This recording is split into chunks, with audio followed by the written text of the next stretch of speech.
मरे नहीं है कोई। हाँ, ये है कि असमय चले गए तो दुख है, पर जाना तो सबको है।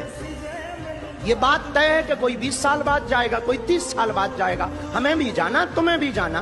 वो असमय चले गए तो इस बात का दुख है, लेकिन उनकी मृत्यु नहीं हुई है। सच कहें, उनको मोक्ष मिला। ये वही बाबा हैं जो देश में हिंदू राष्ट्र बनाना चाहते हैं देश को, और हिंदू धर्म को प्रमोट करते हैं। वो ये बोल रहे हैं कि जो लोग महाकुंभ में स्नान करते समय मरे हैं, भगदड़ में मारे गए हैं, वो मरे नहीं हैं, उन्हें मोक्ष मिला है। ये बयान कितना दुखद होगा उन लोगों के लिए जिन्होंने महाकुंभ में अपने परिजनों को खोया है, जो अब इस दुनिया में नहीं रहे हैं। सोचिए जरा, कितना बुरा लग रहा होगा, क्या बीत रही होगी उन परिवारों पर जो ये सुनेंगे। कितना दुखद है। ये एक बयान नहीं है बागेश्वर बाबा का, एक और बयान है जहां पर उन्होंने विवादित बात कही है। उनका कहना यह था कि महाकुंभ में जो नहीं जाएगा वो देशद्रोही होगा, जिस पर अब कार्रवाई करने की मांग उठाई जा रही है। कौन कर रहा है, क्यों कर रहा है, और बागेश्वर बाबा का क्या है ये पूरा मामला, चलिए जानते हैं सब कुछ इस वीडियो में। प्रयागराज के महाकुंभ में 29 जनवरी मौनी अमावस्या के अवसर पर भगदड़ मच गई, ये सभी को पता है। हालांकि भगदड़ किस वजह से हुई, इस बात की जानकारी अभी तक सामने नहीं आई है। भगदड़ एक जगह नहीं, 2 जगह हुई थी, ये भी नई जानकारी है। प्रयागराज से 2-4 किलोमीटर दूर झूसी है, वहां पर भी भगदड़ हुई थी, जिसे छुपाया गया। इस मामले पर भी एक वीडियो लोकमत हिंदी ने किया है, आप उसकी जानकारी भी जाकर ले सकते हैं।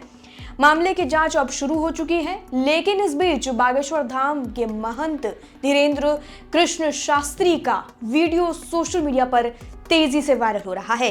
एक नहीं, 2 वीडियो वायरल हो रहे हैं। इस वीडियो में उन्होंने इस घटना को लेकर, यानी महाकुंभ की घटना को लेकर ये कहा है कि देश में रोज लोग मरते हैं, करोड़ों लोग मर रहे हैं। कुछ दवा के बिना मर रहे हैं तो कुछ स्वास्थ्य की व्यवस्था के बिना मर रहे हैं, कुछ दिल का दौरा पड़ने से मर रहे हैं। निश्चित रूप से ये जो घटना हुई है वो निंदनीय है, पर एक बात है, ये महाप्रयाग है, मृत्यु सबको आनी है, एक दिन मरना सबको है। पर कोई गंगा के किनारे मरेगा तो वो मरेगा नहीं, उसे मोक्ष मिलेगा।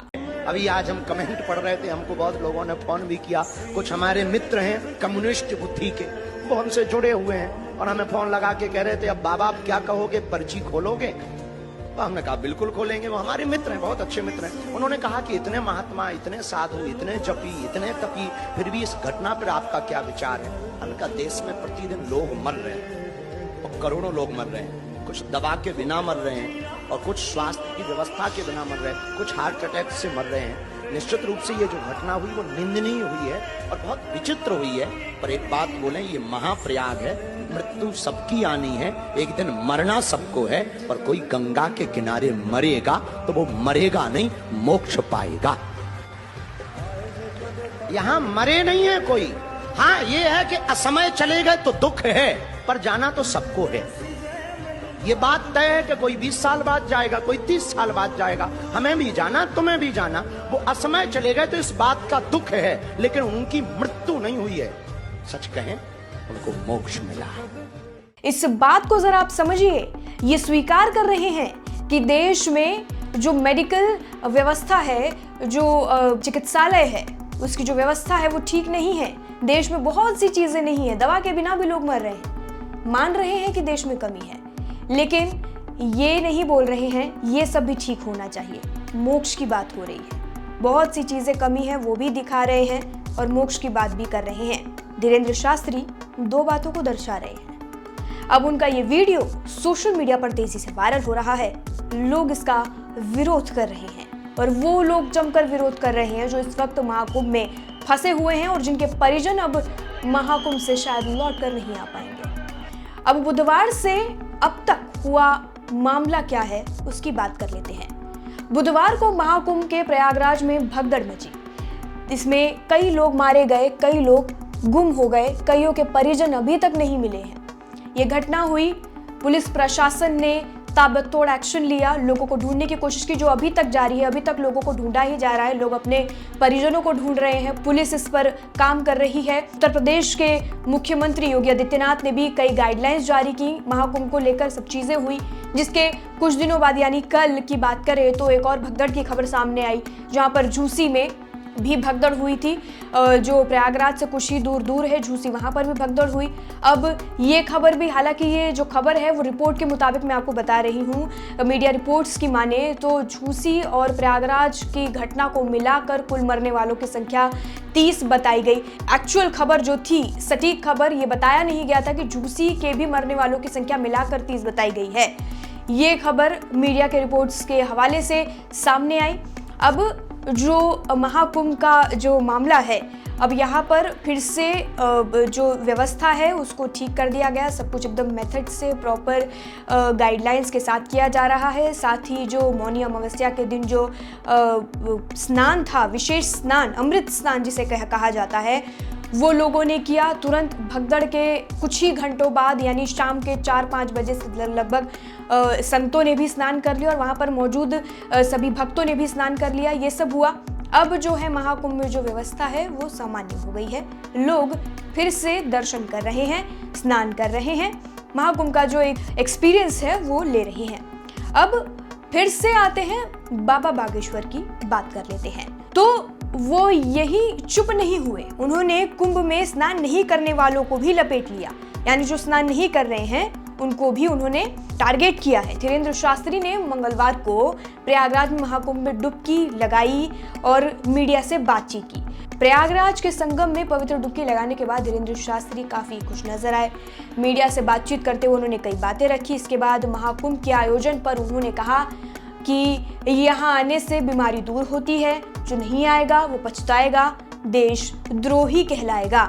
ये एक बहुत ही बड़ा और विवादित बयान होगा, क्योंकि अगर आप या हम किसी कारणवश नहीं जा पा रहे हैं कुंभ नहाने, क्योंकि कुंभ नहाने के अलावा भी लोगों के जीवन में और कई ऐसे काम होते हैं जो कुंभ से ज्यादा विशेष होते हैं, बहुत जरूरी होते हैं।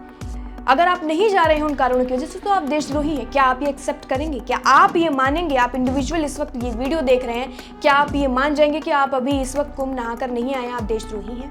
ये कितना विवादित बयान है। सोचिए, ये वो बाबा हैं जो हिंदू धर्म को प्रमोट करते हैं। लोग लाखों करोड़ों की तादाद में धीरेन्द्र शास्त्री को लोग सुनते हैं और फॉलो करते हैं। अगर वो व्यक्ति, ये व्यक्ति ऐसी बात करेगा तो लोगों की मानसिकता पर क्या असर पड़ेगा? कमेंट सेक्शन में लिखकर हमें जरूर बताइएगा। अब इसके बाद आजाद समाज पार्टी के राष्ट्रीय अध्यक्ष चंद्रशेखर आजाद रावण ने बागेश्वर धाम सरकार धीरेन्द्र कृष्ण शास्त्री को दोषी बताया है। उन्होंने बागेश्वर बाबा पर मुकदमा दर्ज कर कार्रवाई करने की बात की है। बागेश्वर बाबा पर आरोप लगाते हुए चंद्रशेखर आजाद रावण ने कहा है कि एक बागेश्वर बाबा हैं जिन्होंने वहीं कुंभ में खड़े होकर कहा था कि जो यहाँ नहीं आएंगे मौनी अमावस्या पर, जब यहाँ अमृत वर्षा होगी, वो स्नान नहीं करेंगे तो वो देशद्रोही होंगे। सुनिए इस वीडियो में उन्होंने आगे क्या कहा। एक बागेश्वर बाबा हैं जिन्होंने ये वहीं खड़े होकर, कुंभ में खड़े होकर कहा था कि जो यहाँ नहीं आएगा मौनी अमावस्या के अवसर पे, जब यहाँ अमृत वर्षा होगी, ये जो महिमा मंडल उन्होंने किया था कि जो नहीं आएगा उस पे वो देशद्रोही होगा। और जो इतने लोग गए हैं और जिनकी जान गई है अव्यवस्था की वजह से, मैं मानता हूं कि वो इसके सबसे बड़े दोषी हैं। उन पर मुकदमा दर्ज करके उनको जेल में डालना चाहिए, क्योंकि उन्होंने लोगों से आह्वान किया था। उन्होंने इस तरह का आह्वान किया जिसकी वजह से व्यवस्था बिगड़ी और आज पूरी सरकार को भी, और जिस तरह से लोगों को जनहानि हुई है, लोगों को जो है तमाम तरह से जो है लोगों में भय पैदा हुआ है, ये सब इस तरह के जो हैं जिन्होंने इस तरह की बेवजह की जो अफवाह फैला के लोगों को वहाँ बड़े पैमाने पर इकट्ठा किया, उन्हीं की देन है। इसलिए मेरी मांग है कि ऐसे धर्माचार्य के नाम पे जो लोग जो जनता को बेवकूफ़ बना रहे हैं, उन पर सख्त कार्रवाई होनी चाहिए। आगे उन्होंने कहा, मैं मानता हूं कि जो लोग वहां गए और अव्यवस्था की वजह से जिनकी जान गई, उन सभी के जिम्मेदार बागेश्वर बाबा होंगे। उन पर मुकदमा करके उन्हें जेल में डाल देना चाहिए। उन्होंने लोगों से आह्वान किया और उनके इस आह्वान से वहां भीड़ हुई। मेरा मानना है कि ऐसे धर्मचारियों पर सख्त कार्रवाई होनी चाहिए। वीडियो में आपने सुना, उन्होंने इसका पूरी तरह से अपोज किया है, वो नहीं मानते। बागेश्वर महाराज जो हैं, बागेश्वर धाम के जो धीरेन्द्र शास्त्री बाबा हैं, ये आज वायरल नहीं हुए हैं। ये आए दिन दूसरे दिन सोशल मीडिया पर इनके कोई ना कोई बयान वायरल होते रहते हैं। कुछ विवादित होते हैं और कुछ अविवादित होते हैं, लेकिन जो विवादित होते हैं वो बहुत ज़्यादा विवादित होते हैं। यानी अगर मैं इंडिविजुअल भी आप और मैं सुनते हैं तो ये अपोज होने वाली बात कह देते हैं। जैसे कि अभी इन्होंने कहा है, कुंभ में नहीं नहाओगे तो देशद्रोही कहलाओगे। शायद इस जगह पे कोई और होता तो नहीं मानता। जाहिर सी बात है, कोई खुद को देशद्रोही क्यों मानेगा इतनी छोटी सी बात पर। आपकी क्या राय है? आप बागेश्वर बाबा को लेकर क्या सोचते हैं? उनके इस बयान पर आपकी क्या सोच है? आप क्या सोचते हैं, क्या राय है? कमेंट सेक्शन में लिखकर हमें ज़रूर बताएं। और बाकी खबरों से जुड़े रहने के लिए और अपडेटेड रहने के लिए, बाकी जानकारी के लिए, देश दुनिया की सभी खबरों के लिए जुड़े रहिए और देखते रहिए लोकमत हिंदी।